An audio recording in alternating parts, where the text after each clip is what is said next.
Oh, oh, joyeux Noël tout le monde! Je suis super contente de vous faire ce petit podcast aujourd'hui sur la date du 25 décembre. Est-ce que Jésus est bien né un 25 décembre? Alors, oui, il est né en décembre. Alors, vous allez dire, mais comment tu sais? Comment on peut savoir? Non, c'était une fête païenne. Et puis, on a essayé de coller ça sur la fête du soleil et tout ça. Non, non, non, non, non, non. On a bien des preuves bibliques.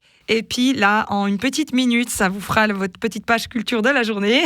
Je vais vous montrer que Jésus est bien né en décembre. En fait, on va avoir l'histoire de la naissance de Jésus qui nous est racontée donc dans l'évangile de Luc. Et Zacharie, qui est le mari d'Élisabeth, qui est la cousine de Marie. Vous me suivez bien, hein, Marie, la mère de Jésus, a une cousine qui s'appelle Élisabeth. Et elle a un mari. Et ils sont stériles et ils n'arrivent pas à avoir d'enfants. Et en fait, donc Dieu va intervenir, va parler à Zacharie. Et ils vont avoir Jean-Baptiste, le cousin de Jésus. Et pourquoi je vous dis ça? C'est parce qu'en fait, Zacharie va être choisi pour aller dans le lieu très saint. Et ça se passe qu'une fois par an dans la culture juive, pour être le prêtre à ce moment-là. Et ce moment de l'année ne se passe que vers fin septembre. Donc il est là et à ce moment-là, Dieu se révèle à lui et lui dit Élisabeth, ta femme, va être enceinte et elle tombe enceinte tout de suite. Donc on est vers, on va dire, fin septembre, début octobre.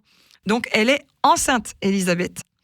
Et la Bible, elle nous dit un petit peu plus loin que quand elle est enceinte de 6 mois, donc ça nous fait octobre, novembre, décembre, janvier, février, mars, en mars, va arriver Marie.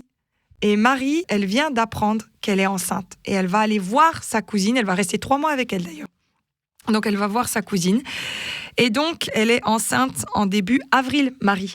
Et comme il faut 9 mois pour une grossesse, avril, mai, juin, juillet, août, septembre, octobre, novembre, décembre, on arrive à décembre pour la naissance de Jésus. Alors, les orthodoxes, eux, ils disent début janvier. C'est la même chose à peu près pour fin décembre, début janvier. Donc, c'est comme ça qu'on calcule. Vous prenez le moment où l'annonce que Élisabeth est enceinte. 6 mois après, elle rencontre Marie qui vient d'avoir l'annonce qu'elle est enceinte. Et donc, elles ont 6 mois d'écart de grossesse. Les cousins ont 6 mois d'écart de naissance aussi. Et donc, Jésus est bien né au mois de décembre, en tous les cas. Un 25 décembre, nous célébrons ça à partir des récits bibliques et pas de fêtes païennes comme il pourrait se dire. Joyeux Noël!